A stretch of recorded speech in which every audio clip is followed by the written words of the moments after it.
Okay, Jeff? Almost.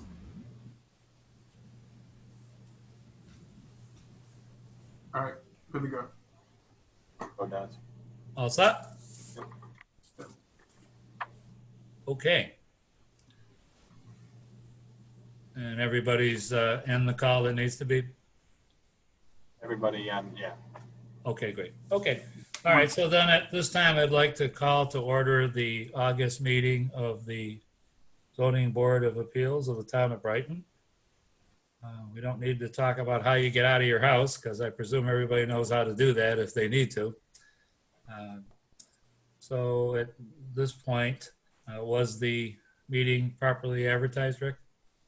Yes, Mr. Chairman, is advertised in Brighton Pittsburgh Post of July 30th, 2020.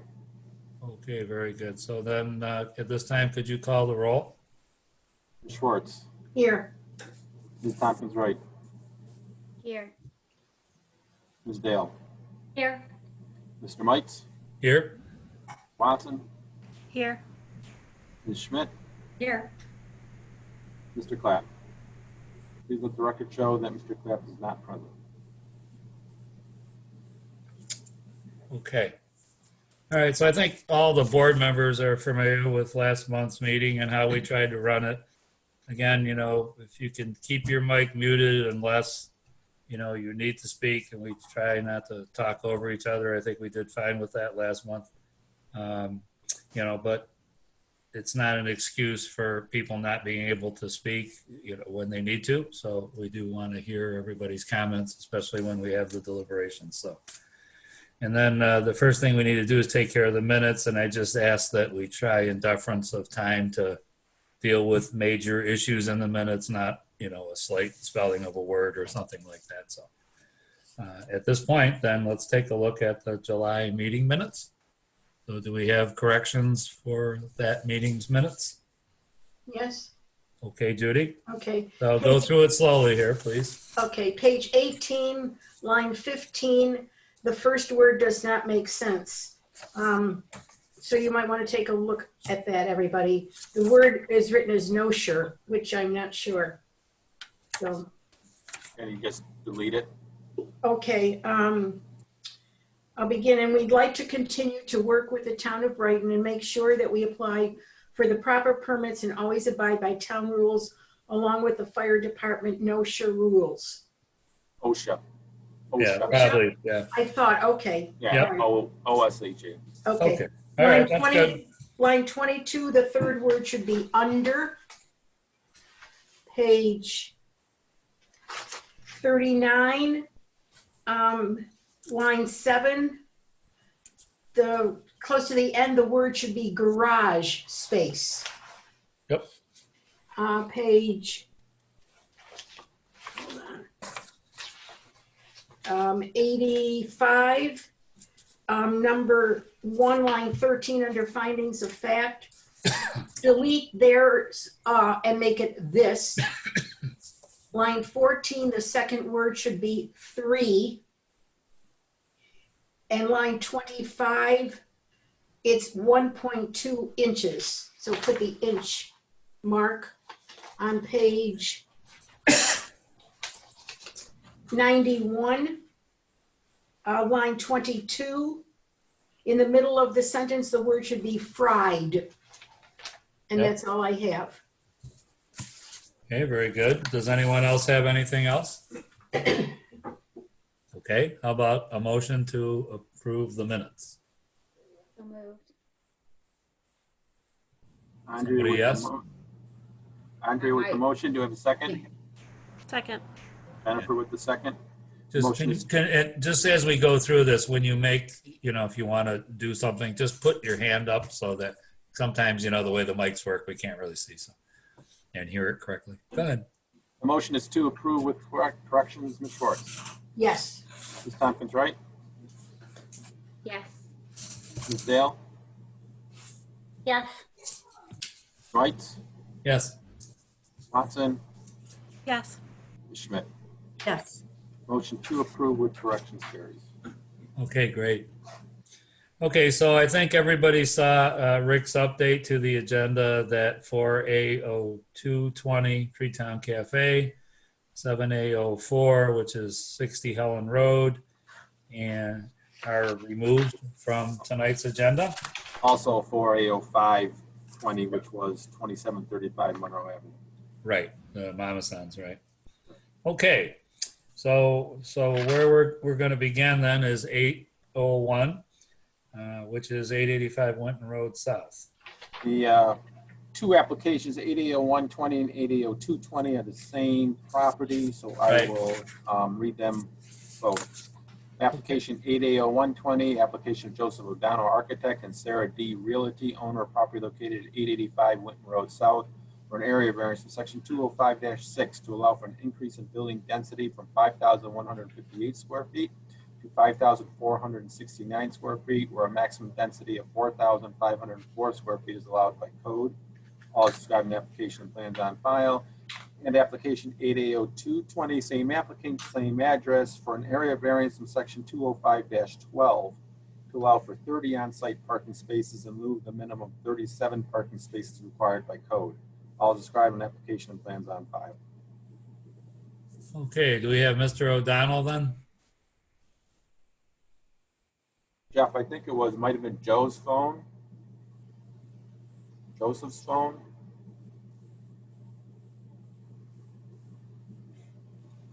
He's on. He's just connecting his audio. Okay, Thanks. very good.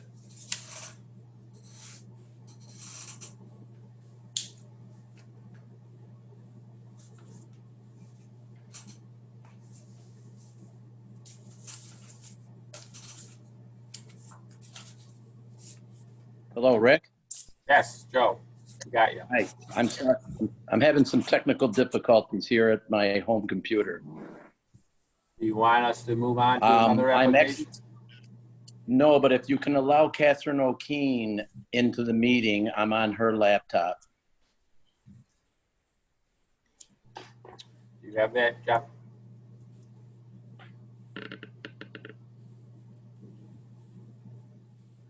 There you go. Okay. Good. Okay. Can you hear me okay? Yes. Ken. Okay. I'm gonna try.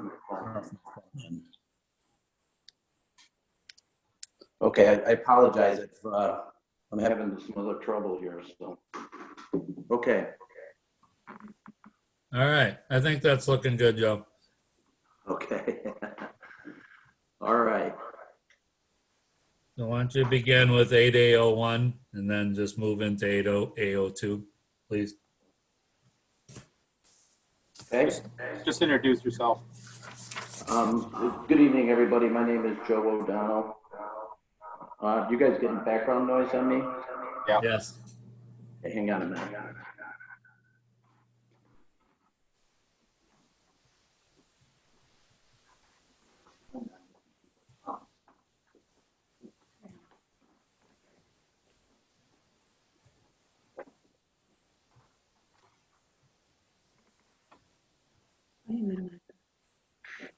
Just minimize it.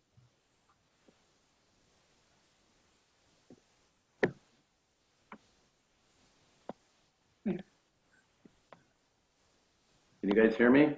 Yes. All right. Sorry about that. Gosh, I should know how to do this. I do it at the City of Rochester all the time. In any event, so good evening. My name is Joe O'Donnell, the architect from Greater Living Architecture, representing the applicant tonight, with offices at 3033 Brighton Henrietta Town Line Road. Okay. So we are here tonight in front of you to ask for two variances. First being a area variance for the addition, about 310 square foot, small addition off the back corner of the existing building to add a office, small office and conference room for additional one-on-one patient-doctor interaction. To go through the standards, the benefit to the applicant outweighing any detriment to the adjacent properties. We don't feel that it creates any detriment to the adjacent properties, given that it's infilling a vacant corner of the building, sort of squaring it off. doesn't encroach any further on any setbacks. The building has been approved by the planning board and the ARB with some conditions. All the materials and the look of the building, the window sizes will match the existing building, so it'll be a seamless addition to the existing building. We don't really think it's significant, so it's just another 310 square feet of density. We just think that that's a very minor addition. We don't believe there's any physical or environmental impacts, given that it's not going to produce any noise, odors, any additional spillage of light into adjacent properties. The other standard I can't think of off the top of my head, but the last being self-created. In my 15 years of serving on a zoning board, I very rarely see any variance that's not self-created. So on the first variance, that's our presentation. I'm open for questions. Joe, can you just, go ahead. Can you talk about what the need for that office, what bearing does it have on this operation, and why can't it be dealt with in some other way? Well, the operation requires very high patient-doctor confidentiality. So the additional private office will reduce the burden of shared offices, and the additional conference space will allow the doctor-patient to have secure acoustic meetings with their patients. So it's a matter of alleviating the pressure of the interior of the building, given all of the new HIPAA laws, and of course now in light of the new situation with COVID. Okay. This is Another question? This Andrew? is member Wright. So just to kind of follow up on what you said, this won't change then the staff load at the property, won't change the patient, per day, the number of patients that are being seen then? That's correct. According to the owners, they have a staff of approximately 8 to 9 people, and they see about 3 to 4 patients per hour on the site. So it's just a matter of providing a higher level of service for the type of work they do, which is clinical research.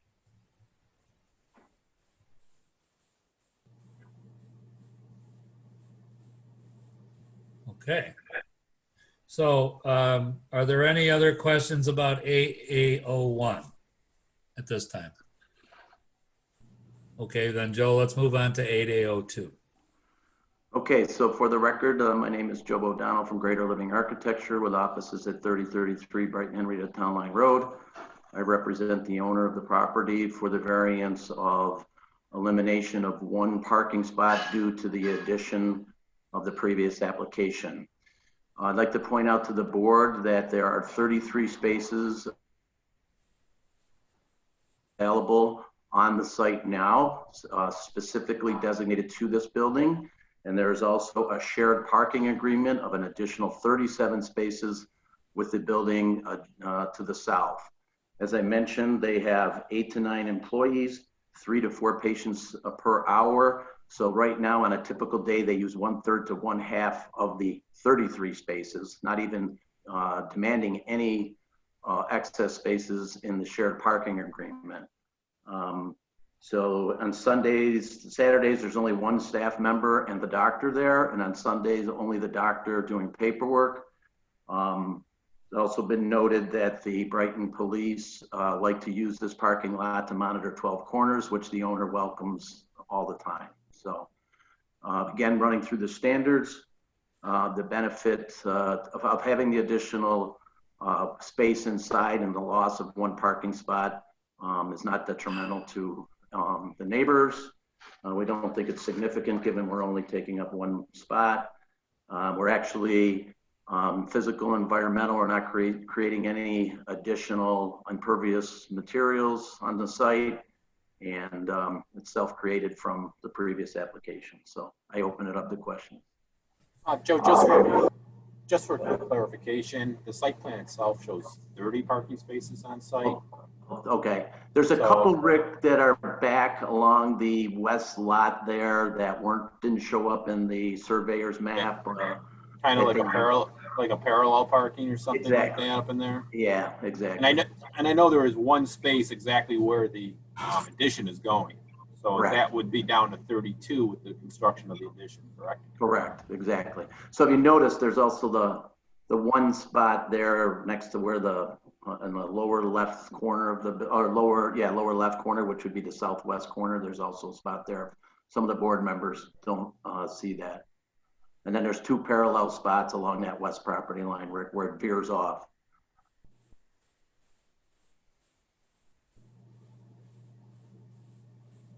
Okay. Okay. Are there other questions for Joe here on 8802 about the parking situation there? Okay. And at this time, if there are no other questions related to this from the board members, then I would ask if there's anyone on our Zoom audience that would like to speak regarding this application, either 8801 or 802. And Yes, if you could, yes, yeah, okay. Go ahead. Steve Hess. Okay, Mr. Hess, just give us your address, sir. Yes, my name is Stephen Hess. I am the husband of the owner, Dr. Sarah Atkinson. I was their administrator for 13 years, but I retired at age 82 last year. However, I managed that building, the reconstruction, so I'm well familiar. First, permit me to point out that the parking space where the addition is planned is where my wife parks, but actually it creates an additional parking space at the Marina Drive side. If you look at the parking spaces on the other side of drawing, we're simply moving her parking space to stay within parking limits, even though we don't need that space. She parks there for privacy, so that patients don't just walk in if they see her car. We actually have 67 available parking spaces with a cross easement. We never ever have more than 10 or 12 used at any one time if one passes our parking lot. It is particularly deserted because the other reason, which frankly developed later on, is that my wife has been asked to do some we do clinical trials, and my wife and the clinic has been asked to do some COVID. We do COVID testing now, and we probably will be getting 1 or 2 COVID virus additional protocols. So we basically need a conference room. Right now we have 2 people in every office, which is workable, but a few of them are senior and newly hired. We hired a physician, so we would like to give them a private office. Okay. All right, very good. Well, appreciate your comments. And just for the record, could you just give us your address, sir? Yes, Dr. Atkinson and I live at 10 Bay Point Circle in Rochester, New York. And of course, you have the office at 885 South Winton. Yes, yes, very good. Okay, thank you, Mr. Hess. And thank you for the time. Okay, is there anyone else that would like to speak regarding this application? Okay, then there being none, then the public hearing is closed. Yeah, by the way, permit me to apologize for the photograph. That's me at 5 years old in Holland. I don't know how it got there. All right. Thanks for all your help, zoning board members and Rick, and have a good evening. Thank you. Thank you. Okay, Rick, when you're ready, Yeah. read 8003. Yeah, just before we go on, Jeff, could you allow Alexandra to come in as co-host so she can ask questions if there's a problem with the transcript? Thank you. Okay.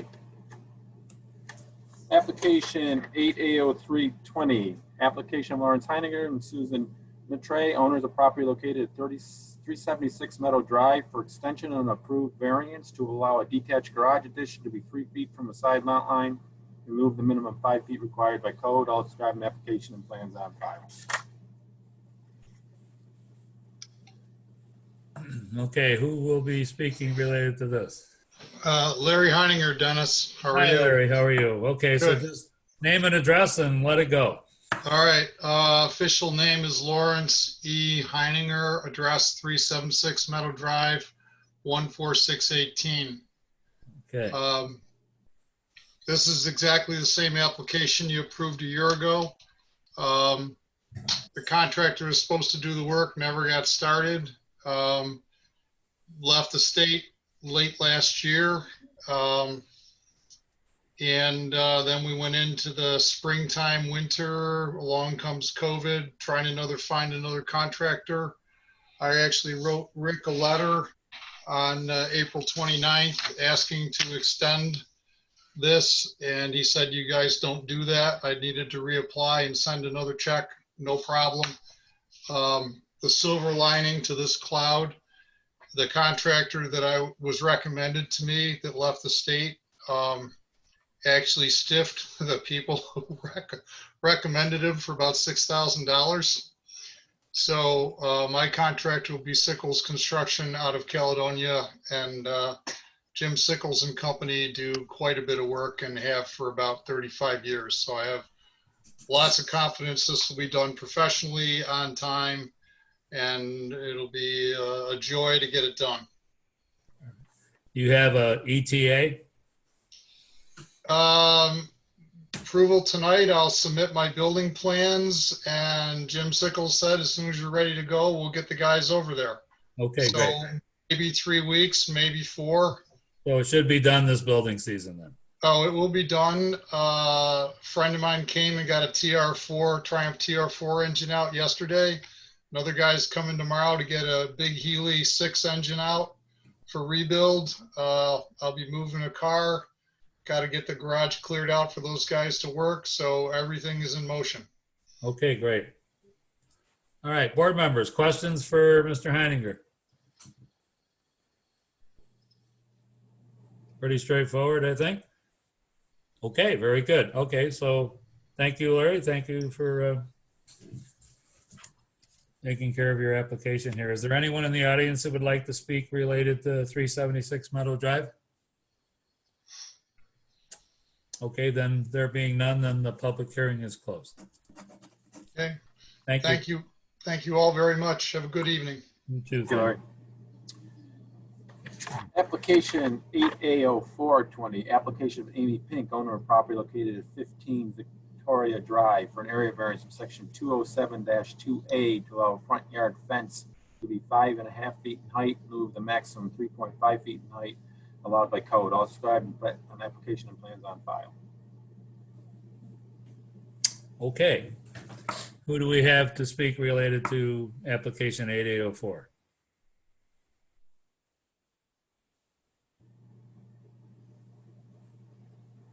Hang on, gotta get her unmuted. Okay, Can you see me? Ken. Hello. Okay. Sorry, I can't see myself. I'm Amy Pink. I live at 15 Victoria Drive. Okay, great. So tell us what you're trying to do, Amy. Okay. So I have a very, very teeny tiny backyard because my house is kind of like a bow tie and goes up against the house behind me. So what I'm trying to do is extend that little small area that is fenced behind my house currently and just kind of give myself and my family an area that we can consider a backyard that's safe and fenced in. We're newly expecting a baby and just really want to make sure that we have a safe fenced in area for them to be. Obviously, you know, this area of Winton is very busy. We are right next to where it merges from 2 lanes to 1, and people are always honking and like swerving at each other and stuff right there. And it just really concerns me. So wanted to be able to put a fence there for privacy and everything. As you see, it's about 16 feet from the sidewalk, about 20 feet from the street. So plenty of line of view for everyone who's turning off the road or my neighbors behind me, they actually park their cars up like to that area. So they're more than happy to, just park near the fence. They're totally fine. I have signatures from anyone who would be looking at it. Everybody's super supportive and approving, and we just want to make it look, as soft and natural as possible. We've been working really hard on making a great home here, and really excited to be a part of the town, and just wanted a nice, safe area to be able to use as a backyard. Okay, great. Are you planning to do any mitigation of what that fence would look like from the street? Or are Yep, you? so I do have some printouts that I gave you guys with different pictures. Yes, we saw them. You can see on the sides of the photo, the open, like, clear line of view from the sides of those. I did have someone put up a rendering, so you can actually see from the side here. I even drew sidewalks. You can really see there's a nice, good chunk of space where you can still see all of Winton, everything you need to be turning off of the street. Because of the shape of our house and where it sits on the lot, we don't block anybody by having this fence here. It doesn't block any lines of view. It isn't in anybody else's way, or, there's no houses that have to look at it, really. We're just on the main road, so. All right. Okay. So are there other questions or any questions from the board members? Amy, you are proposing landscaping around the Right. fence? Yeah, absolutely. I was actually getting some advice from some of my neighbors, and we're thinking about some rhododendron, something that would be evergreen, so that it would, kind of really, what would be the word, like camouflage the fence nicely, but have like a nice floral. So we're thinking rhododendron, and, no matter what, we're going to put something green all around it, because we like the softness too, which is another reason why we're going for, a nice wood stain, as low impact as possible.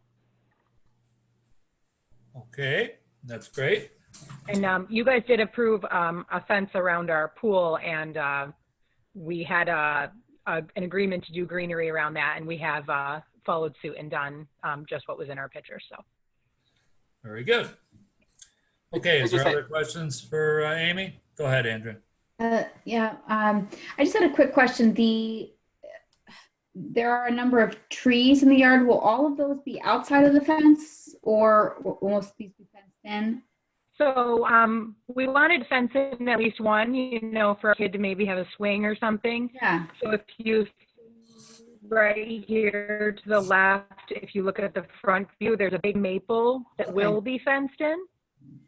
But then if you scroll down one, the second maple will be outside of it.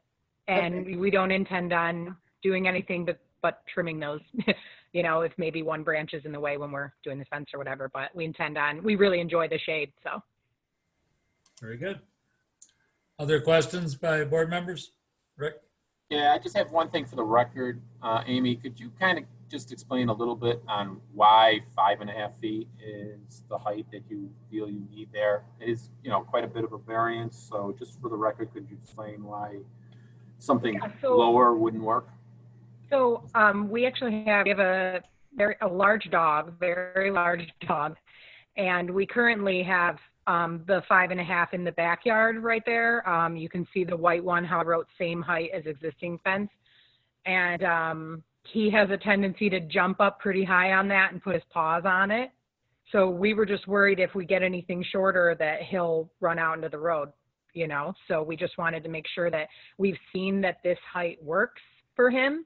So we just want to continue that. And then also, I really would prefer a fence that's tall enough that, someone walking down Winton, can't reach in and, touch my child or touch my dog or whatever, So I figure the slatting gives it enough, view and openness that we can maybe have a little bit more height is kind of what I was hoping for.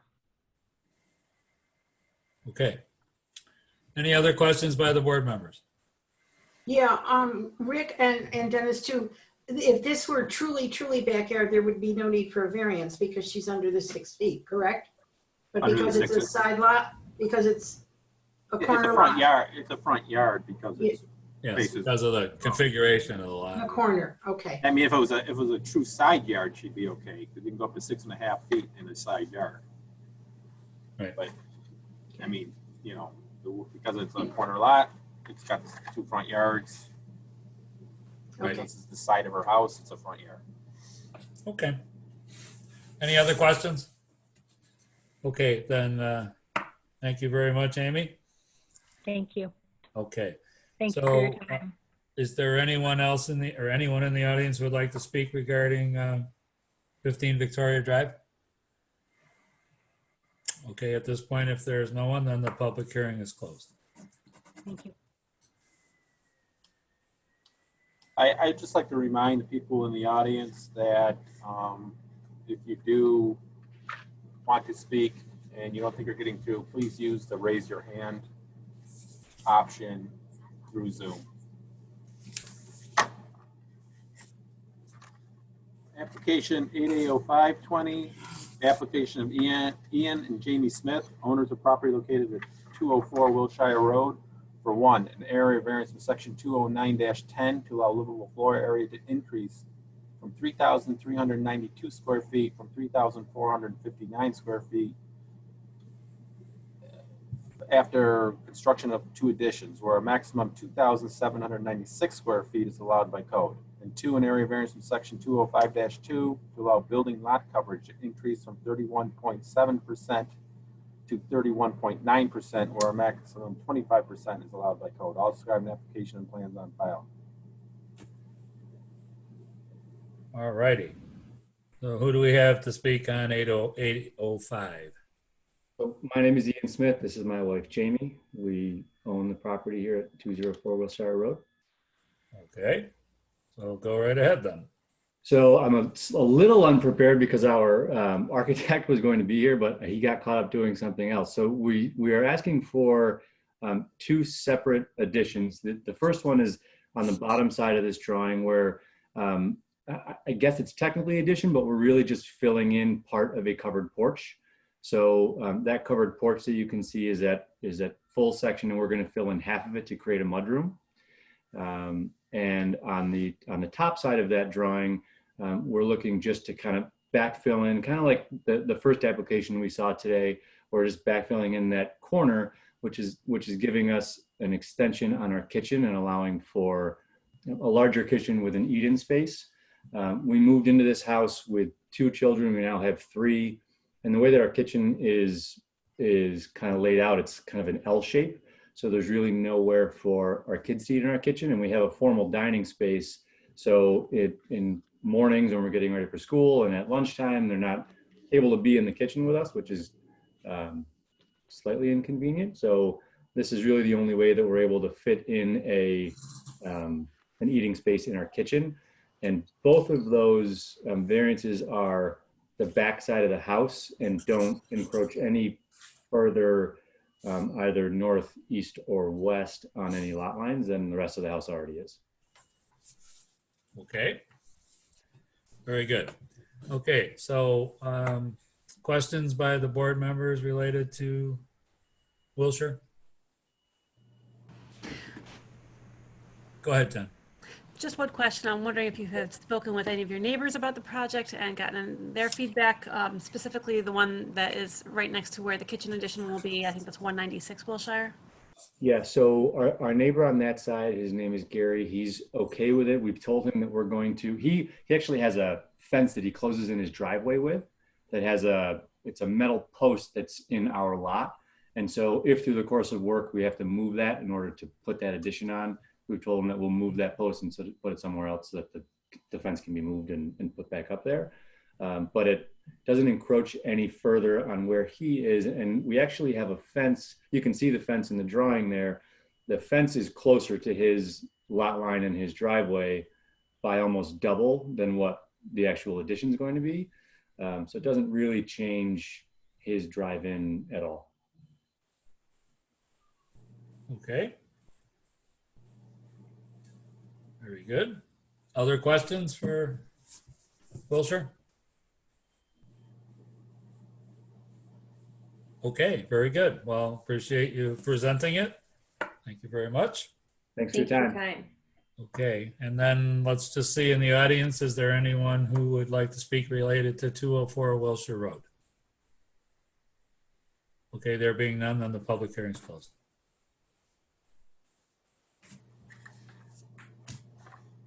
Application 8A0620, application of Kathleen Anderson and Christopher Liston, owner of the property located at 72 Westland Avenue, for an area variance of section 203-2.1B7 and 203-9A4 to allow for an air conditioning unit to be located in the front yard in lieu of the side or rear yard as required by code. I'll describe an application and plans on file.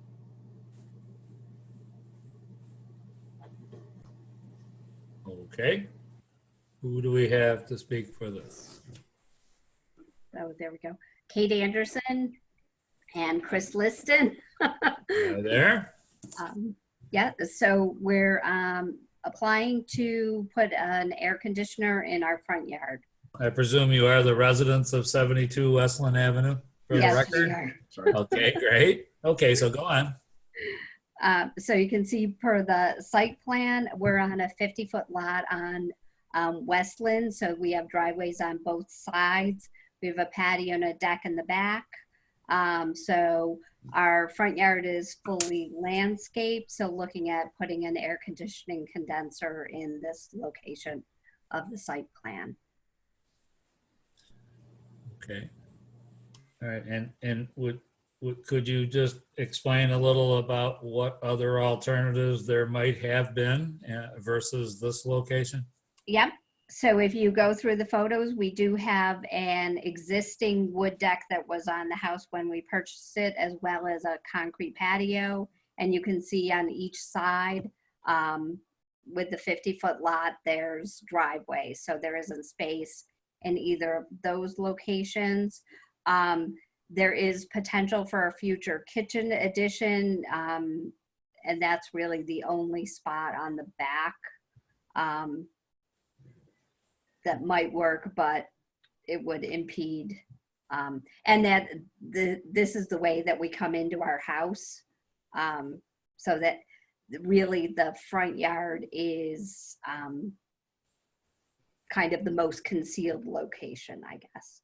And there are a number of other properties on the street that manage their air conditioner in the same way in the front. Okay. Very good. This is number right. And I think you said in your application, I noticed that there is shrubbery already in the front yard there. I believe it may be enough. It's hard to tell with the size of the AC unit, but you are willing to plant additional shrubbery if it's not fully shielded from the sidewalk? Absolutely. Yeah. Yep. We do have large rhododendron and a corner kind of tree and hydrangea. When this was taken, it wasn't quite as big, but we can absolutely add additional screening. And then Rick, this is just a question for you. The materials that they submitted, I think it shows like 4 decibels in that unit. How does that compare to the town's requirements for maximum? For an air conditioner, the maximum decibel rating is 72. Okay. But very few air conditioners today are at that level, especially a residential air conditioner. What is the decibel rating for this particular? I think the material 74 at maximum speed. It's a variable speed unit, so it would very infrequently run at full speed.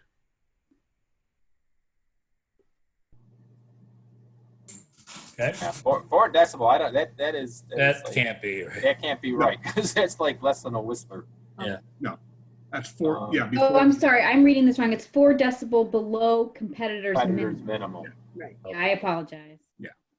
So do you, But yeah, I mean, basically, when the building permit is made, we'll have to verify the decibel level, Yes. and if I'm sure it won't be at 72. Right. Okay. Did you have anything else, Andrea?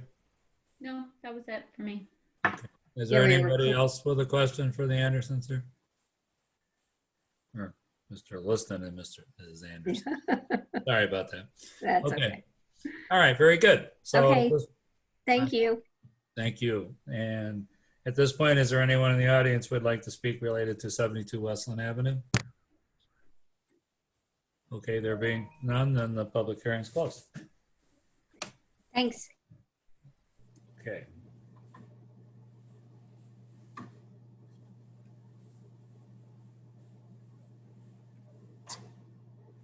Application 8A0720, and I just got word from the applicant. They appear to still be in the meeting. Maybe they want to come on, but they probably would want to like to postpone it. But I'm going to read it, and perhaps the applicant can come and just on and basically state the reasons why they would like to table the application or postpone the application. 8A0720, application Part D, Partnership Architects Agent and George's Family Restaurants, owner of property located at 2171 West Henry Road, for variance with section 73-29 in accordance with section 73-34 to allow for the remodeling of a restaurant building without the installation of an automatic sprinkler system as required by code. Also got an application and plans on file. I'm on next. Scott? Yes, I'm trying to get on to, can you hear me at least? Yeah, we can hear you. All right. I received a letter from the fire marshal. Scott, could you just state your name for the record? Of course, I apologize. I'm Scott Fisk. I'm president of Party Partnership Architects. I'm representing the owner of 2171 West Henrietta Road for this. We were applying for a variance from the local sprinkler law. At roughly 5:30 this evening, I received a copy of the letter that Chris was sending to the board, stating his position on it. He raised a number of concerns or issues that sounded like they needed to be addressed. So I would like to respectfully request this be tabled until next month, so we can have time to review this and see if we can not adequately address his questions. Okay.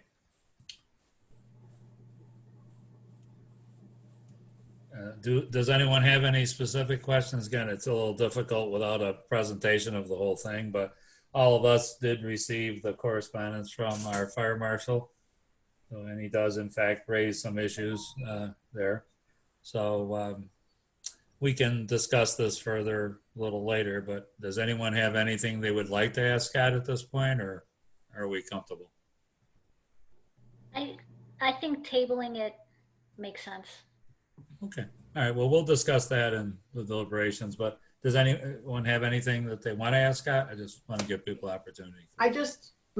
Yes, I just have one question. Would you be able to get insurance without having a sprinkler system? Do you know? Yes, they would be able to get insurance for the building. A little history, it was in the packet. If that building had been a restaurant for some 70 years already, the issue is that it's complicated. It's a complex submittal package. So rather than start to get into it piecemeal, I'd like to have an opportunity to review Chris's comments and see how we can address them and come back to the board next month or prior to see how we can resolve this for the fire marshal. Yeah, that's much better. We don't want to peck away at it if we. No, I don't want to either, because there's a lot of interrelated parts. Okay, that sounds good. All right. So, okay, at this point then, we'll take that under advisement and discuss it in the deliberation. But is there anyone in the audience that does want to speak at all about this application since it is on the agenda? Okay, there being none, then we'll hold on this public hearing. Okay. All right, thank you very much. Thanks, Scott. Application 8A0820. Application of Pierpont Visual Graphics Agent and 2561 Lockdeville Management, owner of property located at 2561 Lockdeville Boulevard, for sign variance with section 207-32 to allow for a freestanding identification sign where not allowed by code. Also described in application and plans on file. Okay, go ahead, sir. Good evening. My name is Scott Zappia. I'm one of the owners of Pure Pond Visual Graphics, 15 Elser Terrace, Rochester, New York, 14611. Representing the owner. We designed the sign. We're going to construct it and install it. He's looking for something that's has some class to it to show his location. It's double-sided, non-illuminated. I think size-wise, it's pretty, comparable to the other ones in the area. Similar styles, stone, pillars, and HTU double-sided, V-grooved. He's gonna do gold leaf. He wants something very, very nice. And that's it. Can you discuss a little bit what the need for this sign is? I just want something, an entranceway to his property, showing that the medical building is located there, and he's trying to, add some, nice exterior appearance to his property. And okay. Is he the current operator of the property? I think he's just a landlord, the owner. All right, but he has been the owner for some period of time. Yes, he has. Yeah. Okay. Well, I guess what we're driving at when we say, well, what's the need for this? I mean, are people having a difficult time finding the building? I mean, do you have any idea what is reasoning? Aesthetically, we can certainly understand it, but what beyond that? I just think, probably just an added feature for them to find it easier, a little more accessible when they're driving down the street. Are you familiar with what the tenancy of this building is? It's mostly medical. I'm not sure exactly what they are medical. I'm not sure what the actual. Okay. All right. All right. So board members, questions for this gentleman? Anything? With the exception, I'm sorry, this is member Wright. With the exception of Jubilee's sign, to the Jubilee Center sign, which isn't actually technically on the same road. Are there other signs on this road or similar signs of this size and presence in the area that aren't necessarily that are on these kind of side streets as well, or on Lac DeVille? I believe there's a couple other ones that I'm not totally sure exactly where they are, but there's some similar. One other one's similar to this one, but I'm not sure exactly where. I mean, I don't believe there are too many in the area. I think there's like one or two other ones. The Jubilee is an interesting case because they were a place of worship, and places of worship are allowed to have a freestanding sign. They also had to come in and get a variance for that because of when they subdivided the parcel and built that office building. Still granted them the variance for the place of worship.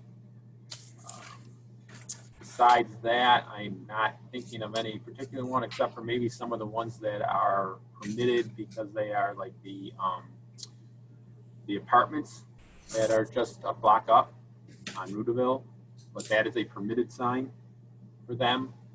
In this case, this sign is not a permitted sign in the zoning district. So there are some out there, but they are all different scenario for their presence. Okay, that's helpful. All right, any other questions for this gentleman? Okay, at this point then, thank you very much. All right, appreciate it. I have a question. Sure. Go ahead. This is Member Watson.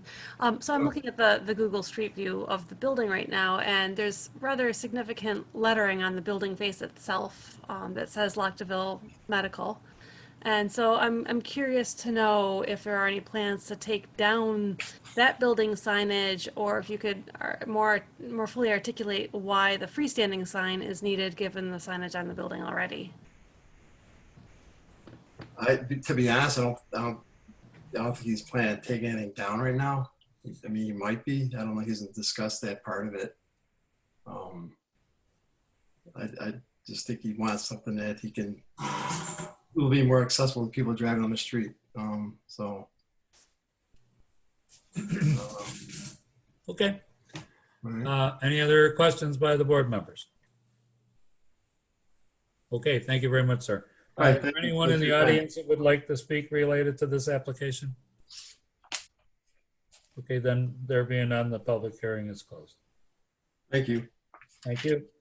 Okay, so we've gotten through them all. Is everybody okay to keep moving here? Okay. So whenever,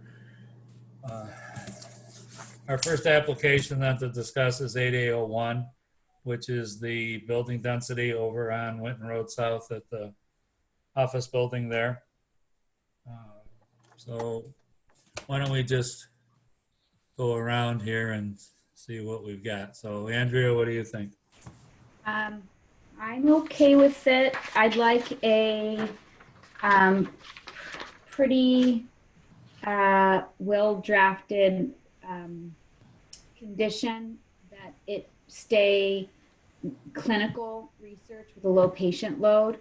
Not necessarily give a number, but unlike other medical offices which have high turnovers, which this square footage wouldn't be able to kind of use the space parking. That would be my general concern. medical, right? I think that we would have to try to condition just this particular tenant portion, or the tenant or the portion of this building. I don't think we could limit their use because medical office is a permitted use in the district. Right. Yeah, but I think I gather Andrea's point is that they're very clearly saying that based on what they do for a medical business and how they do it is the reason that there's flexibility in the parking situation versus changing to some other kind of medical. So it seemed to me that if we dealt with them as a tenant, then it doesn't preclude any other medical, but they would have to come back then and say, well. And that might be something when we talk about the parking. For the density coverage, right. Then I think we can make a comment that this portion, this addition shall be at a conference room or something like that, not used for actual medical offices. We can make it that condition, tying it into that addition. But we can't tie it into the use under this particular. Okay, request. yeah, agreed. Okay, Jean, what do you think? It's fine. I don't have any problems with it. Okay. All right, and then Kathleen? I also do not have a problem. Okay, Judy? Fine. And Jennifer? Looks good to me. Okay, I don't have any problem with either. So it's Jean. Yep. Motion to approve application 8A0120 to allow an increase in building density based upon the following findings of fact. 1, the increase in building density will be the result of construction of a 310 square foot addition to provide a new office and conference room for confidential patient-doctor interactions. Number 2, there will be no substantial change in the character of the neighborhood or detrimental effect to surrounding properties, as the proposed addition is to be built from similar materials as the existing and to match the current look of the building. Also, the applicant has testified that the building addition has been approved by the Planning Board and Architectural Review Board with minor changes. Number 3, the location proposed for the new addition is on an inside corner of the existing building and is the only location on the site feasible to build out without negatively impacting parking further than the corresponding application. And number 4, the proposed variance will not have an adverse effect or impact on the physical environmental conditions of the neighborhood or district. And number 5, there will be no change to the number of staff or the patient load at this location. The conditions, the addition shall be built as per the application filed and testimony given and in accordance with changes desired by the planning board and architectural review board. Okay. So do we have a second to that, please? Member Wright, seconds. Okay. I have a question. Do you want to make a comment that you kind of have it in there, Gene, just the way you worded that condition. However, do you want to be more specific and say that the addition shall be, I know it's kind of a hard condition it will be a hard condition to follow up on, but that it shall be used for conference room only. It's not the right wording. And it's not, shall not be used as offices. They did state that it would be used for offices. Yeah, like a consultation office, Rick, is what. Yeah, more of a, not a, yeah, I guess it's. I think we're probably getting too micro there. Yeah, I think too. Okay, let's go. That's fine, I think. Okay, so we have a second, and whenever you're ready, Rick. The motion is to approve with conditions. Ms. Schmidt? Yes. Ms. Watson? Yes. Mr. Mites? Yes. Ms. Schwartz? Yes. Ms. Tompkins Wright? Yes. And Ms. Dale? Yes. Motion to approve with conditions carries. Okay, so the second part of this is the parking spaces and the understanding of the contiguous parking and also the discussion of what the practice really uses. So how about Jennifer, any thoughts here? I don't have a problem with it. Okay. Judy? I'm fine. Okay. Kathleen? I'm fine with it. Okay. And Andrea? Yeah, I apologize. This is where I meant my comment to go, just that I would want to make sure that this parking variance refers to the clinical trial use and not all medical offices, which would have a much higher parking demand. Okay. And then Jeannie? I'm fine, thank you. Okay. All right. So I have this one. So I'll move that we approve application 8A0220 based on the following findings of fact. 1, no substantial change to the character of the neighborhood will likely occur through the approval of this variance, since the additional 4 spaces can be managed through a cross easement agreement. 2, while the variance is self-created, the need for additional space in the medical practice cannot be mitigated in any other way due to the site conditions. And 3, the practical analysis of the parking requirements of this occupant do not indicate a need for the additional 4 spaces. And conditions that this variance would be based on the testimony given and plans submitted. 2, that all, is it just planning board, Rick, here that we need? They just need, no, not for this. Okay, so just all necessary permits shall be obtained? Yeah, but do you want to make a comment regarding Andrea's? Yes, I do, but that'll be my next one. Oh, okay, I'm sorry. That usually is the last one, that's why I said. Okay, yeah. So then number 3, I said this variance shall be applicable to the, I don't know if we want to call them what, the tenant of record and name them, or what do you think, Rick?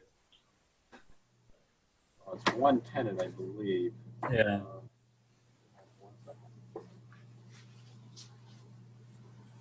Because I'm not sure how to exactly describe the use. I mean, clinical trials sound like something they do there, but that's not all they do. So maybe if we just name that the use of this particular tenant, such and such, such and such. Finger Lakes Clinical Research. Finger Lakes what? Clinical Research. Okay. You could probably limit it to clinical research uses. Not necessarily, because clinical research could be like flu trials that bring in hundreds of. Oh, okay. Yeah. Let's just call the specific tenant because they have a specific use. And if it really became a problem, we could challenge, well, what was that use in, August of 2020? So I think this might work. Okay. And that would be the last condition. So yes. So I'm going to say this variance applies only for the use of the property by Finger Lakes Clinical Say Research. by the tenant of record, Finger Lakes. Okay, by Yeah, right. the tenant of record, Finger Lakes Clinical Research. Right. And Dennis, I'm sorry, but there are no permits required for this, so your second. Sure. So that'll be number 2 then, the last one, and then just get rid of the permits. Okay. All right. So how about a second? Second, Judy. Okay. Thank you. A motion to approve with conditions. Ms. Tompkins, right? Yes. Ms. Dale? Yes. Ms. Watson? Yes. Ms. Schmidt? Yes. Ms. Schwartz? Yes. Mr. Mites? Yes. Motion to approve with conditions carries. Okay. So I'll just ask quickly because we're just extending this variance here, or this application on 8003. Does anyone have a problem with 8003? No. No. Okay, great. Okay, so Kathleen, you're up. Okay. I move to approve application 8A 0320 based on the following findings of fact. 1, the variance request is to add an additional 8 feet to the front of the homeowner's existing garage. 2, the existing garage is currently 3 feet from the side lot line, and the 8-foot addition also would be 3 feet from the side lot line, where the code requires a minimum of 5 feet. 3, the granting of this variance will not produce an undesirable change in the character of the neighborhood or be a detriment to nearby properties. The garage is set back more than 80 feet from the street, so the addition will likely not be noticeable to any passersby. Further, the neighbors closest to the property sent a letter that they do not object to the addition. 4, the requested variance is not substantial given that the current garage already sits at a 3 feet from the property line as was permitted in 1930, and the addition will not increase the setback violation.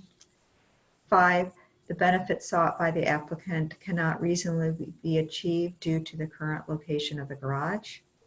6, there is no evidence that there will be a negative impact on the health, safety, and welfare of the neighborhood.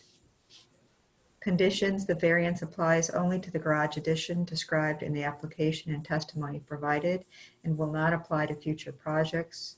2, all necessary building permits shall be obtained. Second.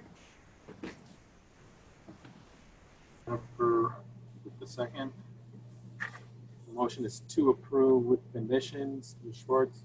Yes. Ms. Tompkins, right? Yes. Ms. Dale? Yes. Mr. Mites? Yes. Ms. Watson? Yes. And Ms. Schmidt? Yes. Motion to approve with conditions carries. Okay, very good. 8004 is Victoria Drive for the 5.5-foot fence on the corner lot. So do we need to go around? Does anyone have a problem with 8004? It's a pretty odd lot. I live close to that, and I think she's been putting a lot of money into the property, trying to upgrade it. And, you know, I think there's not a lot of other alternatives here. So No. There's a house a few, maybe a block or 2 down on Witten that also appears to have, it looked like it was at least 5 feet tall, right. Along Witten Road as well for the same purpose. Right. Right. We have something further down to where I live, and it's right on Witten Road, parallel to Witten Road, between 2 houses. And because, Rick, I think you'll say if it meets the edge of the house, it can be 6 feet. And this is like a stockade, and it's solid. And this is far more appealing, you know. Right. Yeah, And there are no plantings. I think one condition they really want to be specific that it should be an open style fence. Because Right. if it was solid stockade, I think it'd have a whole different. It'll change it. Yeah. Okay. And I think also the mitigation of the landscaping, whether it's rhododendrons or we don't have to pick on what plant it is, but Right. I think that softens it up because it really is pretty close to the street. So Right, and And also, one condition that I would like to craft for this is that the location of the fence shall not in any way encroach into the clear vision zone as defined in the code. That's an area, a triangle of 30 feet from the intersection of the corner going in both directions up Victoria and up Winton and then connecting. So you get a triangle and nothing in that area can be above 30 inches. Rick, maybe you could help Judy out with that. Yes, I'll need definitely. Yeah, I'll read. Okay. I'll reword it, right. All right. So Thank you. Again, but is there any other concerns about this, or are we okay generally with it with the conditions? Everybody okay? All right, go ahead, Judy. I move that we approve application 8A0420 based on the following findings of fact. 1, the house is on a corner lot and a variance is necessary for most changes to the property because what appears to be the side yard is the front yard. 2, even though the variance may seem substantial, a 5.5-foot high fence in lieu of the 3.5 feet allowed by code, the fence will be slatted, creating a more open appearance and will be far less massive than a solid style fence. 3, the fence will be a natural wood finish that will blend in well with the established trees on the property. 4, the plantings depicted on the picture stated in the application will soften the appearance of the fence. 5, no other alternative can produce the necessary safety to the family because the actual backyard is very small. And there is a good deal of traffic on this section of Winton Road, which is close to the intersection of Westfall Road. 6, the fence was carefully laid out so as not to impair the line of sight. Conditions: 1, this variance only applies to the 5.5-foot fence in the front yard, as presented in the written application and testimony presented. 2, all building and planning approvals must be obtained. I'll just say all building permits should be obtained. Okay. 3, to soften the height of the fence, there should be plantings spaced around it and be of an open slatted style. And 4, the position of the fence. And then Rick, will you finish that part up, please? With the feet. Number 4, no portion of the fence shall encroach into the clear vision I can zone. barely hear you. You're very, very soft. Okay, no portion of the fence shall encroach into the clear vision zone as defined by the town code. Did you really expect me to get all that down? No, she got. Oh, good. No, he's taking it down. Thank you. Alexandra, you got that, right? I got it. Thank you. You're welcome. Okay, very good. Okay, so do we have a second to this, please? I second. Okay. Motion is to approve with conditions. Mrs. Dale, Yes. Mr. Mites, Yes. Ms. Schmidt, Yes. Ms. Watson, Yes. Ms. Tompkins Wright, Yes. Ms. Schwartz. Yes. Motion to approve with conditions. Please. Okay, so the next one is Wilshire for the couple of minor additions and then the slight change to the lot coverage. Does anyone have any concerns about Wilshire? Okay, yeah, I don't either, so. Jennifer? No concerns, but boy, they're fitting a lot on a small piece of property. Not small, but moderate sized piece of property. They're using quite up all the inches, yes. Right. It kind of seems like standard for that street. I was driving around thinking, wow, these are big houses on small lots. Yeah. And I think that's what you got to really do is when we're doing the findings here, really tie it into the character of the neighborhood. Yeah. And that really and truly, it's not going to have any visual impacts. And that houses on the street are built like this. They're really built out. Kind of thematic for the neighborhood, yeah. So, shall I? Okay, Jennifer. I move to approve application 8A-05-20 based on the following findings of fact. 1, the requested variances are not substantial in that it is an increase of just 67 square feet over the current size of the house and an increase of 0.2% of building lot coverage. The additions do not expand the footprint of the house beyond the outermost walls of the existing structure. Number 2, the proposed additions will not result in a substantial change in the character of the neighborhood or pose a detriment to nearby properties. Many houses in this neighborhood are similarly sized and have similar additions. Also, the proposed additions will not be front-facing or easily visible from the street. Number 3, the proposed variance is the minimum necessary to add a small 14-foot kitchen eating area and 53-foot mudroom for a growing family. Conditions. Number 1, this variance will apply only to the project as described in the application and plans on file. In particular, it will not apply to projects considered in the future that are not in the present application. Number 2, all necessary permits and approval shall be obtained. Second. I'm sorry, Judy? Yes. Judy with the second. Okay. Motion is to approve with conditions. Ms. Schmidt, Yes. Mr. Mites, Yes. Ms. Dale, Yes. Ms. Tompkins Wright, Yes. Ms. Schwartz, Yes. and Ms. Watson. Yes. Motion to approve with conditions carries. Yeah, very good. Okay, so then the next one is 72 Westland with the air conditioning unit. Does anyone have any concerns about this? Nice unit, Rick. Okay. All right, so go ahead, Andrea. I move to approve application 8A-06-20, etc., all as described in the application and plans on file based on the following findings of fact. Number 1, the granting of the requested variance will not produce an undesirable change in the character of the neighborhood or be a detriment to nearby properties. The location of the generator in the front yard will be well shielded from view due to existing shrubbery and additional shrubbery if needed. Further, the location is consistent with other mechanical equipment in the front yards of several neighboring properties.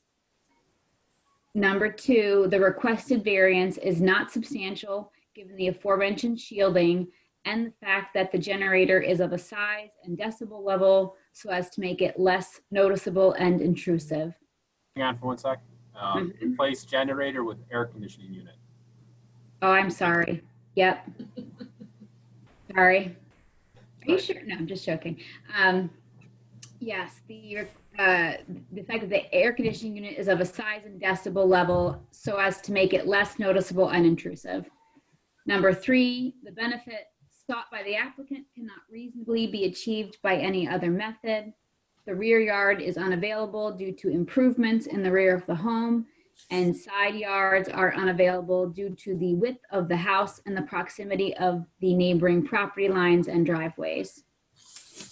Number 4, there is no evidence that the proposed variance will have an adverse effect or impact on the physical or environmental conditions in the neighborhood or district. Conditions. Number 1, the variance herein granted applies only to the air conditioning unit described in and in the location as depicted on the application and in the testimony given.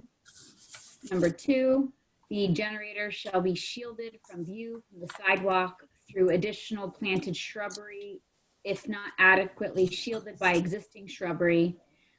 And number 3, all necessary permits must be obtained. Okay. Second. Judy? Yes. Okay. Yeah. 3 was all necessary permits. Yes, just permits. Motion is to approve with conditions. Mites, Yes. Ms. Watson,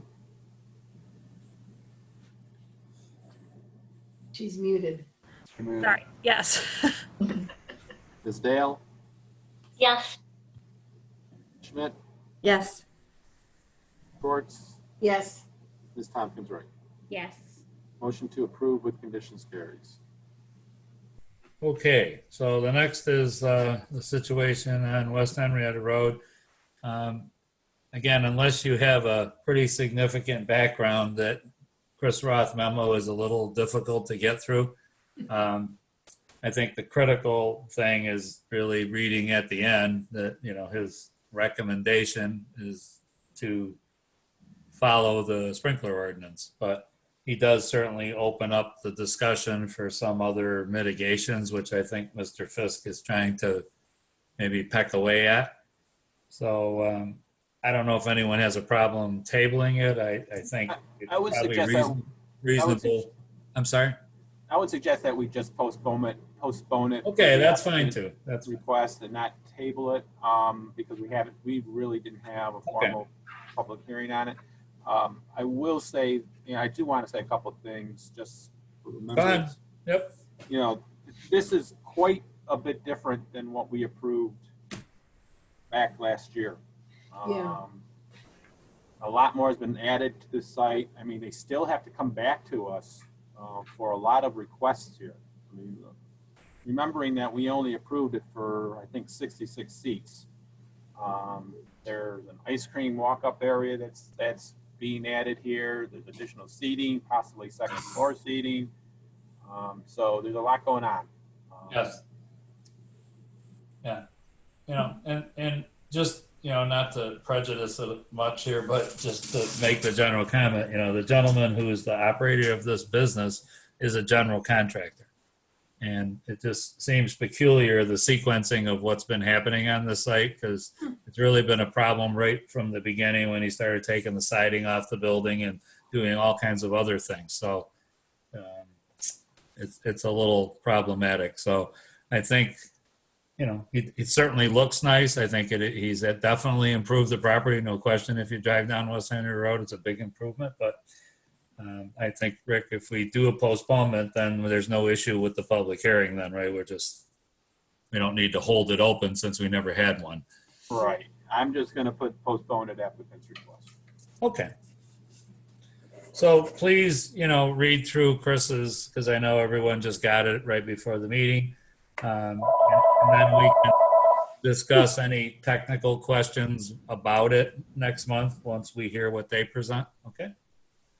Yeah, hold on to all that stuff, please. Yep. All right. Okay, so we have one more, and that's this thing on Lac DeVille. So let's go around on this one. This is a little different here. So Andrea, what do you think about Lac DeVille? I vote no. I don't know how you can say it's consistent with the, you know, surrounding neighborhood. It's not. I drove around. I mean, there are a couple very small freestanding signs, mostly giving directional, you know, addresses.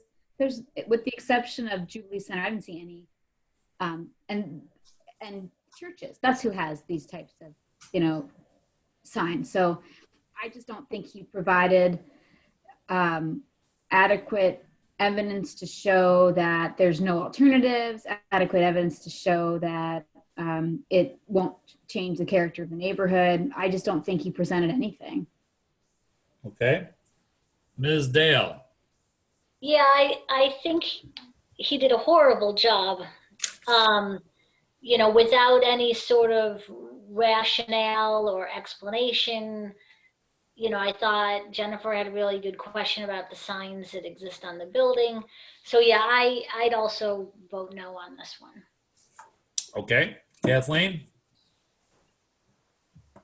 I have a big sigh because I think I have a personal bias that I prefer signage with medical buildings. I think I'm not the only one when you're concerned trying to look for a building, and the more signage for medical things, the better.